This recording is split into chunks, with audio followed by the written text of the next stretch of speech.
Hallo und herzlich willkommen zu Open Eyes, dem Schulfilmprogramm des Internationalen Nürnberger Filmfestivals der Menschenrechte.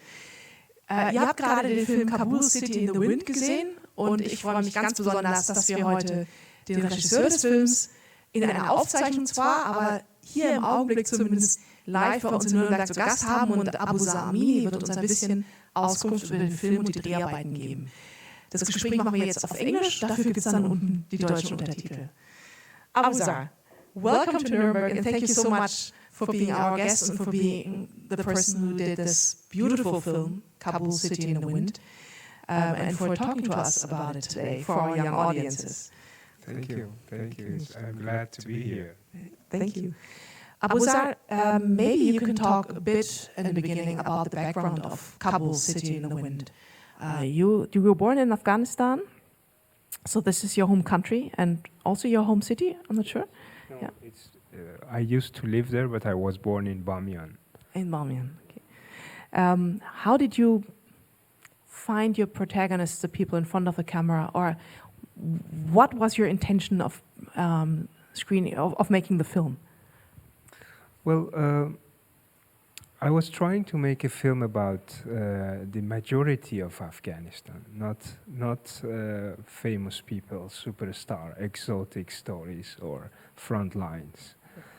And the majorities are the people. So we were looking for the right protagonist without any idea. For me, is the emotion of the face, the gaze, the right gaze is the most important. So as we were looking for more protagonists in West Kabul in a very snowy day, we got lost in that region. We were looking for the tank on the hill. You saw it in my film. And then we came across a group of children, 50-something, and they were playing with snowball, very happy and very nice atmosphere. So we joined them. It was like a very big celebration because that was the first snow. And Afshin was amongst them as well, our main protagonist. He was the bravest amongst the others. So after playing a while with snow, he showed us the way, which took us another half hour to walk through the snow and the hillside. But I kept filming with my smartphone. And we arrived at the tank. I still keep filming. And when I came back to Amsterdam, I rewatched those footages and I saw Afshin on my screen. And I thought by myself that, wow, I really want to see the life and the city through his eyes. So that's how it happens. I went back to Afghanistan, I found Afshin, and we start to become friends. The way you film your protagonist is also very special. It's a very poetic film in the wonderful images that you catch of Kabul from the hills and everything. But you also have those moments when the people speak directly into the camera. Can you tell us about that? It's very unusual because in documentary you tell people not to look at the camera, so it's supposed to be just a silent observer and people go about their business. Why did you choose this? It's almost like a confession, like people looking directly at the audience as well. Well, that was the difficultest part of the film for myself. The most difficult part for me was those portrait towards the camera, because in a way I usually don't interview people in my film, but this is also not an interview. This is more than that. I spent 2 weeks with the kids without the camera, and we were talking to each other about each other's dream, about their fear, about their wishes, and there was a big trust between each other, between us. And when I turned the camera and started to film, they were already in that mood. So they allow me to enter in their dream and give me a broader picture what how do they experience when they sleep, when they dream, and when they see the city. And at the same time, I wanted to show the face of Afghan children, the eyes, like look at us, eye to eye, face to face, because we don't see much. And we have seen a lot of movies made, for example, in Hollywood about Afghanistan, and they show the people from the camera of their military drone, and then we see from the sky only dots as people. It has no soul. We don't feel for those people because it's only some little dots, and then they bomb them. Maybe it's wrong, maybe it's not terrorist, maybe it's a house. It happened a lot, civil casualties. So this time I wanted to bring the audience to look at the eyes of those people and get introduced to them. They are humans as well. You know, we hear so many terrible news about Afghanistan, that this suicide bomber happened, and we have become a little bit numb towards those casualties, towards the life of those people. Now we see that they are just like us, with two eyes, one nose, and a mouth, and they have emotion on their face. I would like to talk to you about the context of the shooting of the film, because right now we're in a very different time in Kabul. When did you shoot the film? What year did you shoot? I mean, it takes, like for our students, it takes a lot of time to actually make a documentary. So this was not shot yesterday. When did you go to Afghanistan to film it? The idea was very old, actually in 2010, but we literally started in 2015. And it took us 3 years to finalize the film, to finish it. I didn't shoot too much with camera, with the actual camera, but I had a lot of footages with my smartphone. Actually, I can make another film with those footages. But the thing is that when you want to make a good film, you really have to spend your time. You really have to go there and spend time, be with them, feel with them, and live with them. That is the most important part of making a documentary, at least. There has been so many filmmakers coming to Afghanistan. Quickly they make something which they already prepared for, and without any human touch, without any human contacts. And they go back and they show their own prepared policies, with other words. But no, that's not how I work. It's like spending time. I think if anyone is wondering why your film is screening in the school program of a Human Rights Film Festival, that alone is political, as you say, to show the regular people and the normal life in Afghanistan at the time.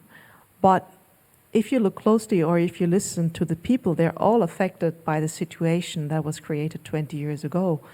The father of the boys has to leave the country. He almost died in a suicide attempt. He was fighting and was attacked there. So I think the impression that we get from your film is that even the everyday life of kids that are just kids, like they could be kids anywhere basically. They have fun, they fight, they laugh, they play, but there is always a certain undertone of the situation that they were in at the time. Was it important for you to also have that level? That I think we could also say that everybody is basically affected, used to be affected in a different way on what was happening in Afghanistan by the time you were shooting. So what is the context, the political context maybe also of the time, and maybe you can tell us more about the father, so that also our young audience can understand what is happening with him. He's leaving. Why is he leaving? And where is he? Yes. Yes, as I said, the film is, I try to portray the majority of the Afghan people.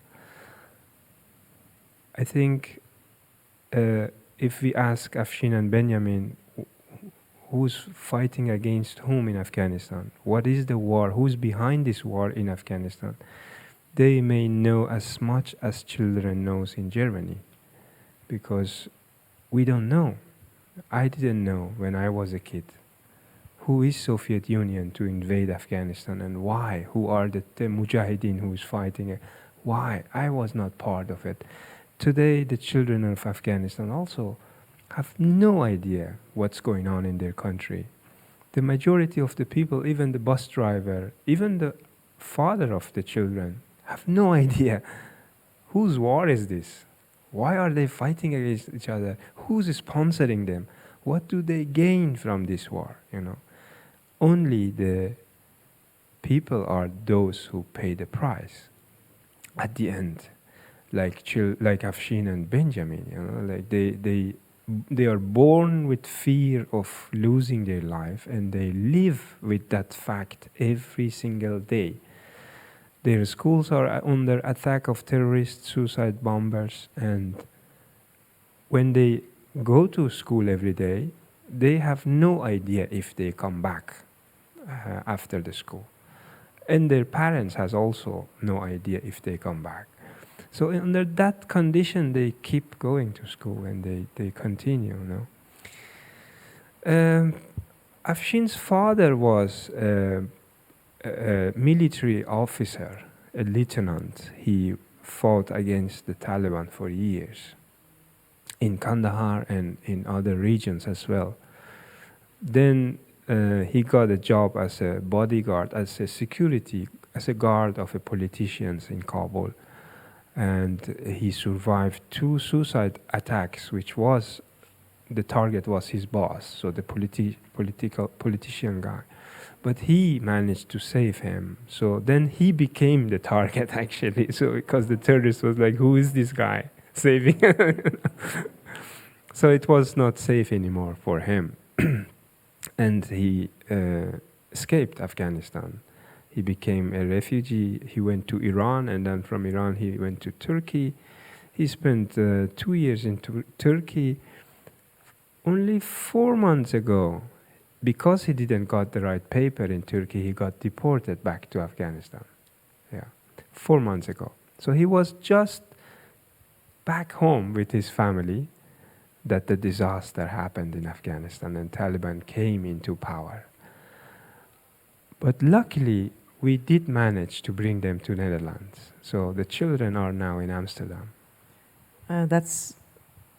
It's wonderful news, but it's also horrible news that people are forced to leave their home country, to live in exile in a very strange country that they've never been to before. But it's wonderful that you got your people out. That also means that the father and I think the mother is also around. Maybe this is something you can explain to our kids, because we don't see any women in the film. Can you maybe explain why that is? Well, the mother of Afshin, she was, to my opinion, she was just a little bit shy. Although Afshin and his father was trying to convince her, like, come on, mom, it's okay, he's a good guy, let's just be in the film. But she just didn't want it. And I have to respect that. But the wife of the bus driver was okay with the camera, so she was there. She just was very open and talking about everything. And I agree that it's very tough for those children to say goodbye to their country. You know, it is one of the toughest things can happen to human being. The first day I went to welcome them in Amsterdam, the very first thing that Benjamin told me was like, I miss my friends I was at in Kabul. So he's already in a very nostalgic mood as a kid, which is horrible, of course. But again, you have no choice. You have to save your life, as I was the one in my childhood to save my life and become a refugee myself. It's the same circle is happening, and we never understand why is that. What are these international stakeholders busy in Afghanistan? What are they trying to find that? Why do they try to make Afghanistan a battleground for their own political conflicts in that region? I hope one day they let us alone. And maybe finally, the kids have seen probably on the news that the situation has changed in Kabul. The Taliban marched in. They control Afghanistan now. Can you describe how the situation changed after that? Because of course you could, one aspect could be that you say one of the parties of the war is gone, so maybe now is peace. But how has the situation changed to what we see in your film to today's Kabul, if you know, and if you can talk about it? First thing, you hear and you see a lot of music in my film. A lot of singing, a lot of music. That is Afghanistan, Afghan culture. It's one of the richest country with music actually in that region. Music in Afghanistan is a mixture of Tibetan and Mongolian and a little bit of India's raga. Beautifully mixture. Today there is no music in Afghanistan. It's silent, absolute silent. Only you will hear the prayers from the mosques. That is a big change, I think. That will affect people's life as well. The color is disappearing. People, or mostly women, forcefully have to wear dark clothes to cover themselves totally under dark, black, big chadors, which is, again, not Afghan style. Never been in Afghanistan's history such ugly dresses, all imported, I don't know where from. Fear is overruling in Afghanistan. Schools are closed, most of them. Universities are partly open, and women, girls and boys are separated in the same classroom by big curtains, and they are getting watched by armed Taliban soldiers everywhere. TV channels most of them are shut down. Radios are shut down. Newspaper, medias, all are closed. Those who are still there are under heavy control of the Taliban. And freedom of speech is disappeared forever, I think. Abuzar, thank you so much for bringing the faces of Afghan people and the beauty and the lyricism of Afghan culture to our screens, and for talking about about all these important contexts of the films. I hope that our young audiences will get a better impression now and see behind in the faces that you see in the newspapers or in the news services, to see the real Afghan people presented by an Afghan filmmaker. Thank you so much for being our guest. Thank you. Thank you.